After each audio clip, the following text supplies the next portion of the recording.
नमस्कार। आज हम डिस्कस करेंगे हिमाचल प्रदेश जीके के इंपॉर्टेंट क्वेश्चन। और हिमाचल प्रदेश जीके के इंपॉर्टेंट क्वेश्चन जो हैं डिटेल से डिस्कस किए जाएंगे ताकि आपको जो है आपके आने वाले एग्जाम्स में हेल्प मिल सके। आपको पता है मिशन एलाइड का पार्ट जो है अभी हम डिस्कस कर रहे हैं। तो सबसे पहले क्वेश्चन से जो है अभी हम स्टार्ट करेंगे। आपको आने वाले हर एक एग्जाम, चाहे वो टीजीटी का है, चाहे जेवीटी का है, चाहे सब इंस्पेक्टर का है, चाहे जूनियर ऑफिस असिस्टेंट का है, हर एक एग्जाम में जो है वो हेल्प मिलने वाली है।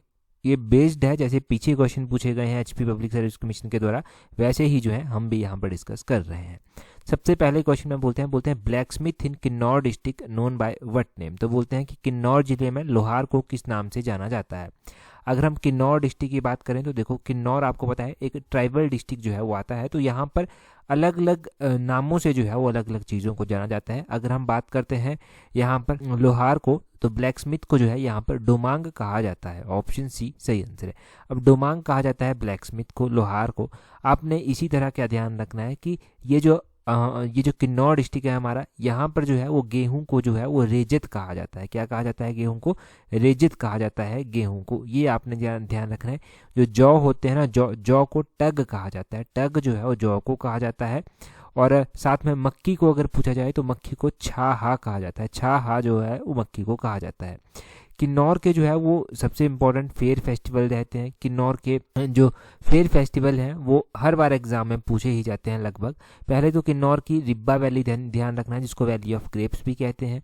किन्नौर में जो फेस्टिवल होते हैं उसमें जो है वो कौन कौन से, फागुली फेस्टिवल आता है, लोशर फेस्टिवल आता है, उसमें खेपा फेस्टिवल आता है, दखरैनी फेस्टिवल आता है और छतरैल फेस्टिवल आता है।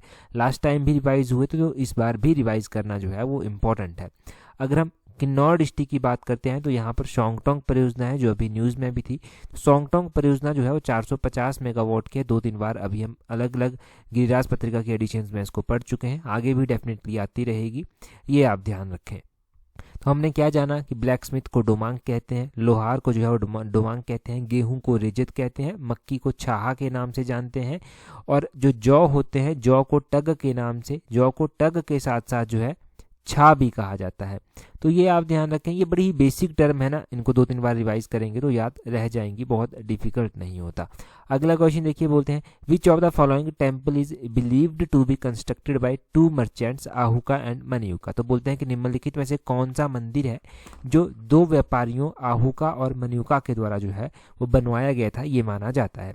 अगर हम बात करते हैं मंदिर की तो ये बैजनाथ मंदिर है। कौन सा मंदिर है जी? बैजनाथ मंदिर। ऑप्शन सी जो है वो सही आंसर है। अब बैजनाथ मंदिर है तो बैजनाथ मंदिर के बारे में थोड़ा सा पता होना चाहिए आपको कि बैजनाथ मंदिर जो है वो किस तरह से और क्यों फेमस है। तो बैजनाथ मंदिर, सबसे पहले आप जानिए कि बैजनाथ मंदिर जो है वो 2 व्यापारी थे जिनके द्वारा जो था, जिनका नाम था आहूका और मनियुका, इनके द्वारा जो था वो बैजनाथ में ही बनवाया गया था। भगवान शिव को जो है ये डेडिकेटेड है। लगभग 1204 की ये बात है जब ये मंदिर जो था वो बनवाया गया था। कब की बात है? 1204 की बात है जब ये मंदिर जो था वो बनवाया गया था। मंदिर तो उससे भी पुराना है। मंदिर को जो है वो रामायण के साथ जोड़ा जाता है, या फिर आप कहिए रावण के साथ जोड़ा जाता है कि रावण ने जो था वो जब भगवान शिव को कैलाश से लाना चाहा था तो कैलाश से आते समय जो था वो लघुशंका जाना होगा, और यहाँ पर जो था उसने भगवान शिव की पिंडी जो था वो किसी को पकड़ाई, नारद से शायद, तो वो उनके द्वारा वहां पर रख दी गई थी, क्योंकि रावण को कहा गया था कि जहां पर पिंडी को रखेंगे वहां पर ही स्थापित हो जाएगी, और पिंडी फिर यहीं पर स्थापित हो गई, ये कहा जाता है। और इसीलिए यहाँ पर दशहरा मनाया भी नहीं जाता। संसार चंद जो कांगड़ा के राजा थे उनको भी इस मंदिर के साथ जोड़ा जाता है। कहा जाता है कि उन्होंने इसकी रेनोवेशन के लिए जो था वो कुछ अमाउंट दिया था, ज़मीन दी थी कि इसको रेनोवेट किया जाए, अच्छे से बनाया जाए, तो ये भी कहा जाता है।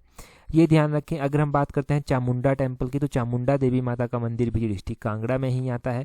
मसरूर टेम्पल जो है, मसरूर टेम्पल को एलोरा ऑफ हिमाचल भी कहा जाता है, ये भी डिस्ट्रिक्ट कांगड़ा में ही आता है। अभी त्रिलोकीनाथ मंदिर जो है ये जो है वो डिस्ट्रिक्ट लाहौल स्पीति में आता है। लाहौल स्पीति के उदयपुर में है ये त्रिलोकीनाथ मंदिर। तो ये सारा फेयर फेस्टिवल मंदिरों के बारे में जो है यहाँ से आपने जान लिया, जो इंपॉर्टेंट मंदिर है। और अगला क्वेश्चन देखते हैं अब हमारे पास क्या है, यहाँ पर पूछा गया। नेक्स्ट क्वेश्चन में बोलते हैं the overall glacier area has been disappeared between 1962 and between 2001। बोलते हैं 1962 से लेकर 2001 के बीच में जो था वो कितना ग्लेशियर एरिया जो था वो गायब हो गया था। अब देखो, आपको पता है क्लाइमेट चेंज हो रहा है, तो इस तरह का क्वेश्चन बनना बड़ा ही स्वाभाविक है कि इस तरह का क्वेश्चन जो है वो बन सकता है क्लाइमेट की स्टडी के ऊपर। तो क्लाइमेट की स्टडी की गई और पाया गया कि अप्रॉक्सीमेटली 449 स्क्वायर किलोमीटर एरिया जो है वो डिस्पियर हो गया है ड्यू टू क्लाइमेट चेंज। ये कहिए आप। इसके बारे में थोड़ी सी जानकारी जानिए। इसके बारे में थोड़ी सी जानकारी ये है कि एक स्टडी कंडक्ट की गई। ये स्टडी जो था वो state council for science technology and environment and Ahmedabad west space application centre के द्वारा जो था रिसर्च की गई थी। इसमें पाया गया कि 449 स्क्वायर किलोमीटर एरिया जो है वो डिस्पियर हो गया है बिटवीन 1962 टू 2001। इसके बारे में भी थोड़ी सी डिटेल में अगर आप जानकारी प्राप्त करना चाहते हैं तो साथ में आप यहाँ से क्या ध्यान रख सकते हैं, आपने यहाँ से ध्यान रखना है कि 1962 में जो तो ग्लेशियर एरिया होता था वो होता था 2077 स्क्वायर मीटर। कितना? 2077 स्क्वायर मीटर जो था ये ग्लेशियर एरिया यहाँ पर होता था। परंतु ये किलोमीटर नहीं है, ये भी मीटर है, एमटी मीटर होगा ये। सॉरी, इसको करेक्ट कर लेना, पीडीएफ मैं करेक्ट करके टेलीग्राम पर आपको दे दूंगा। 2077 स्क्वायर मीटर बोलते हैं कि ये एरिया जो था वो कब था? ये एरिया जो था हुआ करता था, जो ग्लेशियर का एरिया था 1962 में। ये 1962 में हुआ और 2001 तक जब स्टडी की गई तो पाया गया कि 2001 में ये एरिया जो था वो कम होकर रह गया है। कितना? 1628 स्क्वायर मीटर जो है ये रह गया है 2001 में। तो इतना जो था वो क्लाइमेट चेंज के कारण जो था वो फॉल देखने को मिला। आपको पता है कि ग्लेशियर जो है, हमारे जो रिवर है उनकी लाइफ लाइन जो है वो मानी जाती है हिमाचल में। हमारी ब्यास नदी हो गया, ग्लेशियर एरिया जो है बहुत पानी प्रोवाइड, सारा पानी ग्लेशियर्स का ही यहाँ पर आता है एक तरह से कहिए। सतलुज नदी भी उस तरह से ही है और सतलुज के अलावा चेनाब नदी भी उस तरह से ही है, रावी भी उस तरह से ही है। और यमुना तो आपको पता है कि यमुनोत्री ग्लेशियर से कहीं से निकलती है, उत्तराखंड से। तो इस तरह से जो है वो बातें हैं, ये आपने ध्यान रखना है कि इस तरह से ग्लेशियर एरिया है। और 449 स्क्वायर मीटर पाया गया कि ये एरिया जो है वो क्या हो गया है, ये एरिया जो है इतना एरिया जो है वो डिसअपीयर हो गया है 1962 से लेकर 2001 तक। तो ये बहुत ही ज़्यादा इंपॉर्टेंट फैक्ट है, इसी फैक्ट को ज़रूर ध्यान रखें, ये भूलना नहीं चाहिए। और एक्सपेक्टेड है कि इस तरह का क्वेश्चन जो है वो एग्जाम में पूछा जा सकता है। अगला क्वेश्चन देखिए। अगला क्वेश्चन है, देखो ये जो क्वेश्चन है ना ऊपर वाला, पहले तो इस तरह के क्वेश्चन नहीं पूछे जाते थे एग्जाम में और पढ़ने की ज़रूरत होती भी नहीं थी। आप अगर तैयारी कर रहे होते एलाइड एचएस की तब में भी पूछ लिए जाते, परंतु अब तो सारे exam public service commission conduct करवाएगा तो वो इस तरह की स्टडीज़ के ऊपर फोकस कर देते हैं। अगला क्वेश्चन देखिए। अब ये भी पब्लिक सर्विस कमीशन के पैटर्न पर ही बेस्ड क्वेश्चन है। बोलते हैं which of the following statement is are not correct. तो पेपर में क्या होता है ना, आप करेक्ट नॉट करेक्ट को लेकर कंफ्यूज हो जाते हैं। अभी मैं पीडीएफ जब प्रोवाइड करवाऊंगा ना आपको ये वाली, तो आप प्रैक्टिस करना क्वेश्चंस को वीडियो देखने के बाद, तब आपको पता चल जाएगा। नॉट करेक्ट ध्यान रखना है कि नहीं जो पूछा गया है वो आप ध्यान रखें। इनमें से पहली स्टेटमेंट ये है कि वेजिटेबल रिसर्च स्टेशन जो है वो स्थित है कटराएं कुल्लू में। दूसरी स्टेटमेंट बोलती है कि कैप्टन आरसी ली ने एस्टेब्लाइज किया था एप्पल गार्डन कुल्लू में। तीसरी स्टेटमेंट में बोलते हैं कि डिक्की डोलमा जो था वो यंगेस्ट वुमेन थी जिन्होंने माउंट एवरेस्ट को क्लाइम किया था 1991 में। अब देखो पहली स्टेटमेंट से बात करते हैं। कुल्लू के कटराएं में वेजिटेबल रिसर्च स्टेशन है स्थित, बिल्कुल सही बात है, तो पहली स्टेटमेंट आपकी सही है। दूसरी स्टेटमेंट है कि कैप्टन आरसी ली ने जो था वो एस्टेब्लाइज किया था एप्पल गार्डन कुल्लू में, बिल्कुल सही बात है, ये भी स्टेटमेंट सही है। ये स्टेटमेंट तो आप सभी को पता होगी। इंडिविजुअली भी क्वेश्चन पूछ जाता है कि कुल्लू में किसने एप्पल का बगीचा सबसे पहले लगाया था, तो कैप्टन आरसी ली के द्वारा लगाया गया था। अब डिक्की डोलमा का एक स्टेटमेंट बच जाता है कि डिक्की डोलमा जो था वो यंगेस्ट वुमेन थी जिन्होंने माउंट एवरेस्ट को क्लाइम किया था 1991 में। सही बात है, इन्होंने यंगेस्ट थी और माउंट एवरेस्ट को क्लाइम भी किया था, परंतु 1991 में नहीं किया था, तो ये स्टेटमेंट गलत हो जाती है। नॉट करेक्ट जब आपसे पूछा गया है ना, तो यहाँ पर देखिए ओनली 3, तीसरी जो है वो करेक्ट नहीं है, बाकी की बाकी सारी स्टेटमेंट्स करेक्ट हैं। डिक्की डोलमा की बात करते हैं तो यंगेस्ट वुमेन थी जिन्होंने माउंट एवरेस्ट को क्लाइम किया था, कब? 1993 में। कब? 1993 में। और डिक्की डोलमा जो था वो कहाँ से संबंध रखती थी? डिक्की डोलमा जो है वो डिस्ट्रिक्ट कुल्लू से ही जो है वो संबंध रखती हैं, इसलिए इंपॉर्टेंट बन जाता है। कई बार इंडिविजुअली क्वेश्चन पूछ जाता है कि डिक्की डोलमा ने कब माउंट एवरेस्ट जो था वो क्लाइम की थी, 1993 में की थी। दूसरा क्वेश्चन ये पूछ लेते हैं कि डिक्की डोलमा किस जिले से संबंध रखती है, कुल्लू जिले से संबंध रखती हैं। तीसरा क्वेश्चन ये पूछ लेते हैं कि डिक्की डोलमा कुल्लू जिले के किस गाँव से संबंध रखती हैं, तो कुल्लू जिले का एक पलचन गाँव है। पलचन गांव से जो है ये संबंध रखती हैं। पलचन गांव ज़रूर ध्यान रखना कि पलचन गांव से ये संबंध रखती हैं, कुल्लू के पलचन गांव से। 1993 में इन्होंने क्लाइम किया था और इनके बारे में सारी जानकारी आपने जान ली। और ये बाकी ऑप्शंस जो हैं अगर हम इनकी बात करते हैं तो वेजिटेबल रिसर्च स्टेशन जो है वो कुल्लू के कटराएं में स्थित है और इसको मेंटेन करने का जिम्मा जो है वो इंडियन एग्रीकल्चर रिसर्च इंस्टीट्यूट का है, जिसको IARI भी कहते हैं। इंडियन एग्रीकल्चर रिसर्च इंस्टीट्यूट का ये जिम्मा है इसको मेंटेन करना। कैप्टन RC ली की जब भी बात की जाती है तो इन्होंने लगभग आपने ध्यान रखना है कि कुल्लू में 1870 के आसपास जो था वो इन्होंने क्या किया था, यहाँ पर ये बगीचा जो था वो सेब का लगाया था। कैप्टन RC ली का नाम बहुत ज़रूरी है। अगला क्वेश्चन देखते हैं। ये तो सारे क्वेश्चंस हो गए। अगला क्वेश्चन भी बहुत इंपॉर्टेंट क्वेश्चन है। बोलते हैं in which village of Kinnaur district is Chandika Devi temple. पहला क्वेश्चन तो यही पूछ लेगा अगर बहुत ही आसान क्वेश्चन किसी को पूछना है कि चंडिका देवी मंदिर कहाँ पर स्थित है, तो चंडिका देवी मंदिर डिस्ट्रिक्ट किन्नौर में स्थित है। थोड़ा सा टफ अगर उसको क्वेश्चन करना है पूछने वाले को तो वो पूछेगा कि चंडिका देवी मंदिर किन्नौर के किस गाँव में स्थित है। ये किन्नौर के जो है वो कोठी गाँव में स्थित है। ऑप्शन ए जो है वो सही आंसर है। किन्नौर का कोठी गांव है जहां पर ये चंडिका देवी मंदिर जो है वो स्थित है। अगर यहाँ से भी जानकारी एकत्रित की जाए तो इस तरह से होगा इसके बारे में थोड़ा सा कि टेम्पल जो है वो कोठी में जो है ये कोठी विलेज में स्थित है। कल्पा के समीप जो है ये विलेज स्थित है। चंडिका देवी जो था वो बाणासुर की सबसे बड़ी बेटी थी, ओल्डेस्ट डॉटर थी, ये आपने ध्यान रखना है। तो इसीलिए जो है ये इंपॉर्टेंट है। कोठी विलेज आपने ध्यान रखना है कि कल्पा विलेज जो है वो कहाँ पर पड़ता है, किन्नौर में पड़ता है। लगभग 2960 मीटर की ऊंचाई पर जो है ये विलेज पड़ता है।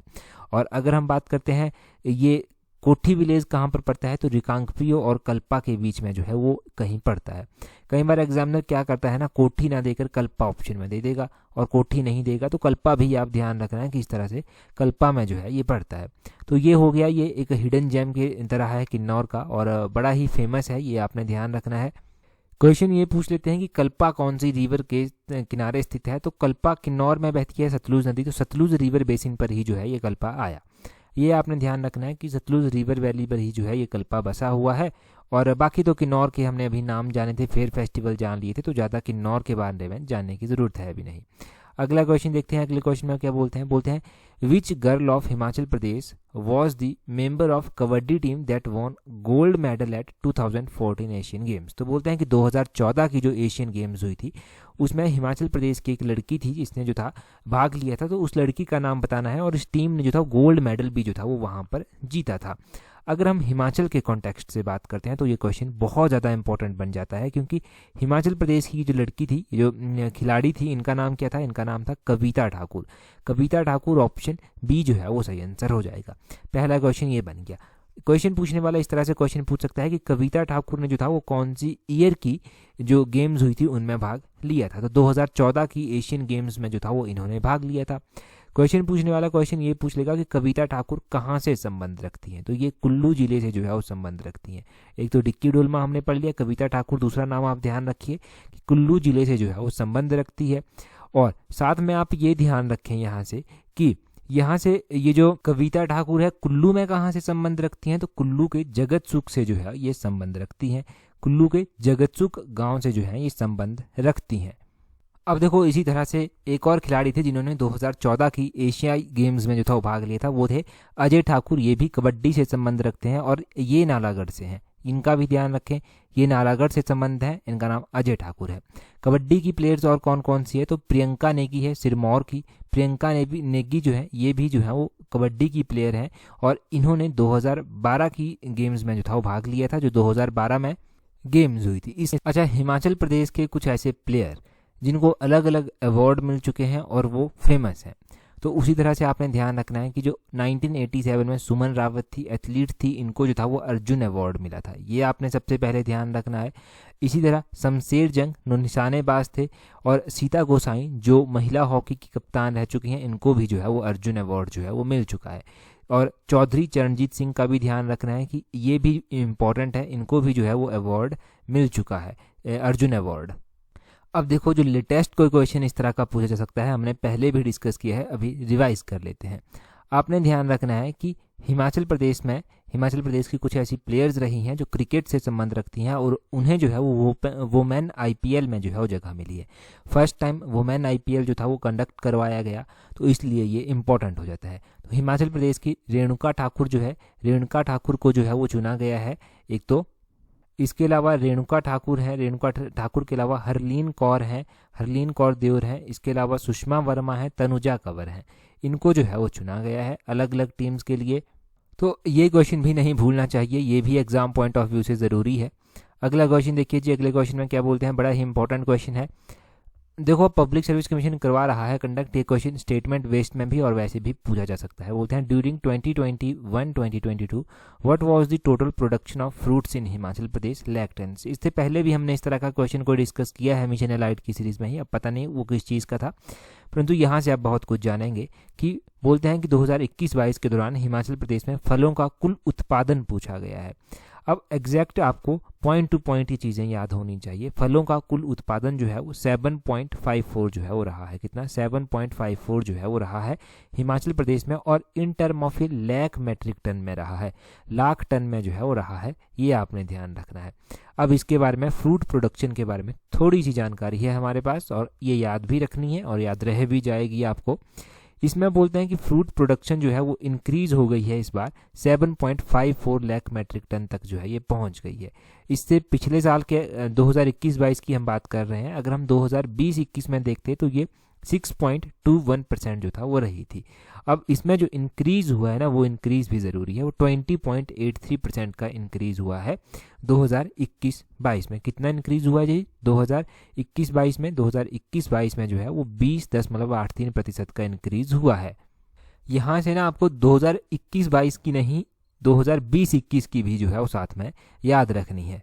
और ये अनुमान लगाया जा रहा है कि 2022-23 तक जो एक्सपेक्टेड है वो कितनी हो जाएगी, वो 7.93 लाख मैट्रिक टन हो जाएगी। कितनी? 7.93 लाख मैट्रिक टन जो है वो हो जाएगी। ये भी ध्यान रखें, ये 2022-23 की एक्सपेक्टेड है और इससे पीछे की हमने जान ली 2021-22 की भी और 2020-21 की भी। ठीक है जी। अब और क्या क्वेश्चन यहाँ से बन सकते हैं? इसी तरह का हमने एक और क्वेश्चन यहाँ से जाना था। वो क्या जाना था? हमने कुछ टाइम पहले पोटैटो के बारे में पढ़ा था कि पोटैटो की प्रोडक्शन आपसे पूछी जा सकती है एग्जाम में। तो पोटैटो प्रोडक्शन जो रही है वो रही है 1.96 लाख मैट्रिक टन 2020-21 में, और 1.97 लाख मैट्रिक टन रही है 2019-20 में। तो ये दोनों ध्यान रखने हैं आपने, पोटैटो का और फ्रूट का, ये दोनों ही ज़रूरी हैं। तो अगला क्वेश्चन देखते हैं अब हमारे पास क्या है। नेक्स्ट क्वेश्चन, अच्छा, पोटैटो रिसर्च इंस्टीट्यूट भी स्थित है, जो पोटैटो रिसर्च इंस्टीट्यूट है, CPRI जिसको कहते हैं, सेंट्रल पोटैटो रिसर्च इंस्टीट्यूट। तो ये जो CPRI है, सेंट्रल पोटैटो रिसर्च इंस्टीट्यूट, ये कहाँ पर स्थित है? ये शिमला में ही स्थित है, तो ये भी पता होना चाहिए। अगले क्वेश्चन में पूछा जाता है when was the first Dussehra of Kullu celebrated after joining Himachal Pradesh. तो देखो बोलते हैं कि हिमाचल प्रदेश में सम्मिलित होने के बाद कुल्लू का दशहरा जो था वो सबसे पहली बार 1967 में मनाया गया था। ऑप्शन ए जो है वो सही आंसर है। ध्यान रखें कि हिमाचल प्रदेश में सम्मिलित होने के बाद कुल्लू का दशहरा सबसे पहली बार अक्टूबर 1967 में मनाया गया था। आपने ध्यान रखना है कि कुल्लू जो है वो हिमाचल प्रदेश में कब इसका विलय हुआ था? 1966 में जो था वो पंजाब से हिमाचल प्रदेश को कुल्लू में जो था वो मर्ज किया गया था। कुल्लू से जो था ये 1966 में हिमाचल प्रदेश में, कुल्लू जो था वो पंजाब से जो था वो हिमाचल प्रदेश में 1966 में आया था, और 1967 में पहली बार यहाँ पर जो था वो दशहरा मनाया गया था। कुल्लू का दशहरा जो है वो अंतर्राष्ट्रीय लेवल का जो है वो होता है, ये भी पता होना चाहिए। और भगवान रघुनाथ जी के सम्मान में जो था वो कुल्लू के राजा जगत सिंह के द्वारा 1660 में दशहरे की परंपरा जो था वो आरंभ करवाई गई थी। इसमें बहुत सारे देवी देवता जो हैं वो अलग अलग आसपास के क्षेत्रों से जाते हैं और भाग लेते हैं। इसके पीछे की कहानी तो आपको पता ही होगी, अगर नहीं है तो जल्दी से बता देता हूँ कि कुल्लू के राजा जगत सिंह हुआ करते थे। उनको किसी ने झूठी शिकायत कर दी कि किसी ब्राह्मण के पास जो है वो हीरे मोती हैं। राजा ने अपने सिपाहियों को भेजा और उस ब्राह्मण से जो था वो हीरे मोती लेने को कहा। उसके पास तो थे नहीं, झूठी शिकायत की गई थी। ब्राह्मण ने डर के मारे अपने परिवार सहित जो था वो झोंपड़ी में ही जो था वो आग लगाकर हत्या कर ली थी। अब इस पाप का जो था राजा दोषी खुद को मान रहा था, और राजा ने दोष मुक्त होने के लिए अपने ज्योतिषियों से बात की। उन्होंने कहा कि भगवान रघुनाथ की मूर्ति लाई जाए अयोध्या से, तो भगवान रघुनाथ की मूर्ति अयोध्या से लाने के लिए दामोदर दास को भेजा गया था और वो जो था वो चोरी चुपके से वहाँ से मूर्ति लेकर आए थे। और इस तरह भगवान रघुनाथ की स्थापना यहाँ पर कुल्लू में हो गई आकर, और फिर दशहरा धूमधाम से मनाया जाने लगा। सिंस 1660 अंतर्राष्ट्रीय स्तर पर अब ये मनाया जाता है। अगला क्वेश्चन देखिए, अगले क्वेश्चन में क्या बोलते हैं which is the partner state of Himachal Pradesh in Ek Bharat श्रेष्ठ भारत। तो बोलते हैं कि एक भारत श्रेष्ठ भारत अभियान में हिमाचल प्रदेश का पार्टनर स्टेट कौन सा है। अभी जो एक भारत श्रेष्ठ भारत अभियान चलाया गया है इसमें स्टेट्स को कपल किया गया है ताकि उनका आपस में जो है वो सहयोग हो सके और एक दूसरे के साथ कल्चर का आदान प्रदान हो सके। तो हिमाचल का पार्टनर जो है वो केरल को बनाया गया है, ऑप्शन बी सही आंसर होगा। ये जो एक भारत श्रेष्ठ भारत प्रोग्राम है ये भारत सरकार के द्वारा 2015 में जो था वो लॉन्च किया गया था। कब? 2015 में। एक क्वेश्चन ये बन सकता है, दूसरा हिमाचल के कॉन्टेक्स्ट में बन सकता है।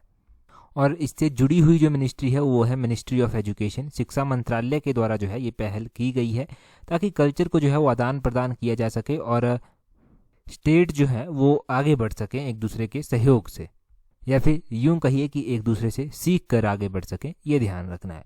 यहाँ से इतना काफ़ी है जी। अगला क्वेश्चन देखते हैं हमारे पास क्या है। तो यहाँ पर कुछ लिस्ट दी गई है, एक लिस्ट में लेक्स दी गई हैं, कुछ रेंजेस दी गई हैं, उनको मैच करना है, ठीक है। फिर नीचे कोड्स भी आपके पास दिए गए हैं। पहले तो आपने ध्यान रखना है कि कलासर लेक दी गई है। ये कलासर लेक जो है वो कहाँ पर स्थित है। कलासर लेक को आप मैच करेंगे डिस्ट्रिक्ट मंडी के साथ, तो ऑप्शन ए ये जो है वो ऑप्शन डी के साथ जो है वो जाकर मैच हो जाएगा। पीर पंजाल मुख्य रूप से कहाँ पर पड़ती है? पीर पंजाल जो है वो मुख्य रूप से डिस्ट्रिक्ट चंबा में पड़ती है। कहाँ पर पड़ती है? चंबा में जो है वो पड़ती है, तो ये बी के साथ जो है वो मैच हो जाएगा। और उसी तरह तेम्पोला जो है वो कहाँ पर स्थित है? तो तेम्पोला दर्रा जो है वो लाहौल स्पीति में स्थित है। यहाँ पर किन्नौर नहीं, फिर यहाँ पर लाहौल स्पीति जो है वो हो जाएगा। ये लाहौल स्पीति में जो है वो पड़ता है। और सी जोत कहाँ पर पड़ता है? ये कुल्लू में जो है वो पड़ता है। कहाँ पर पड़ता है सी जोत? ये कुल्लू में पड़ता है। तो अब इसको मैच कर सकते हैं आप इस तरह से। इसका ऑप्शन कौन सा सही हो जाएगा? ऑप्शन ए जो है वो सही आंसर हो जाएगा। परंतु ये ध्यान रखना है कि तेम्पोला जो है वो लाहौल स्पीति में जो है वो पड़ता है और सी जोत कुल्लू में पड़ता है। कलासर लेक जो है वो मंडी में पड़ती है। पीर पंजाल की पहाड़ियाँ जो है मुख्य रूप से डिस्ट्रिक्ट चंबा में आती हैं। साथ में अब हम रिवाइज करते हैं डिस्ट्रिक्ट मंडी की इंपॉर्टेंट लेक्स को। मंडी की इंपॉर्टेंट लेक्स की जब भी बात की जाती है तो मंडी में आपने ध्यान रखना है कि कलासर लेक मंडी में आती है। मंडी में जो है वो रिवालसर लेक आती है। मंडी में पराशर लेक जो है वो आती है। मंडी में जो है वो इसके अलावा कौन कौन सी लेक्स आती हैं, जैसे कि कलासर लेक हो गया, पंडोह लेक हो गया, ये भी मंडी में आती है। पंडोह लेक के अलावा कुंतभ्योग लेक जो है वो मंडी में आती है। कुमारवाह लेक जो है वो मंडी में आती है, वो आपने ध्यान रखने। अब लाहौल स्पीति के इंपॉर्टेंट दर्रे कौन कौन से हैं? लाहौल स्पीति में लेडी ऑफ केलोंग ग्लेशियर पड़ता है। लाहौल स्पीति में तेम्पोला पड़ता है। लाहौल स्पीति में ही आपने ध्यान रखना है कि लाहौल स्पीति में जो है वो बड़ा शिगड़ी ग्लेशियर भी जो है वो आता है। रोहतांग दर्रा जो है वो लाहौल स्पीति में आता है। कुंजुम दर्रा लाहौल स्पीति में आता है। लालूनी दर्रा जो है वो लाहौल स्पीति में आता है। तो लाहौल स्पीति के दर्रे हो गए। कुल्लू के दर्रों की अगर हम बात करें तो कुल्लू में जो है वो चंद्रखानी दर्रा आता है, सी दर्रा आता है, एनिमल दर्रा यहाँ पर आता है, तेंतु एक दर्रा है, तैंती दर्रा, ये भी जो है वो कुल्लू में ही आता है। तो कुल्लू के इंपॉर्टेंट दर्रे हो गए। ये दर्रे जो हैं वो ज़रूर एग्जाम में पूछे जाते हैं। देखो इतनी चीज़ें याद नहीं रख सकते, ऑब्वियस ही बात है कि सारी चीज़ें तो एकदम से याद नहीं रहेंगी, परंतु बेस्ट मेथड ये है कि जितना रिवाइज करेंगे, जितना सुनेंगे ना, उतनी ही चीज़ें दिमाग में बैठ जाएंगी। और एक क्वेश्चन से रिलेटेड अगर हम 5 चीज़ें जो है वो डिस्कस करते हैं तो एक क्वेश्चन से रिलेटेड 3 चीज़ें तो एटलीस्ट माइंड में सेट हो ही जाएंगी, और अगली बार फिर से जब सुनेंगे तो फिर से वैसे ही चीज़ें ऐड होती रहेंगी और रिवाइज होती रहेंगी।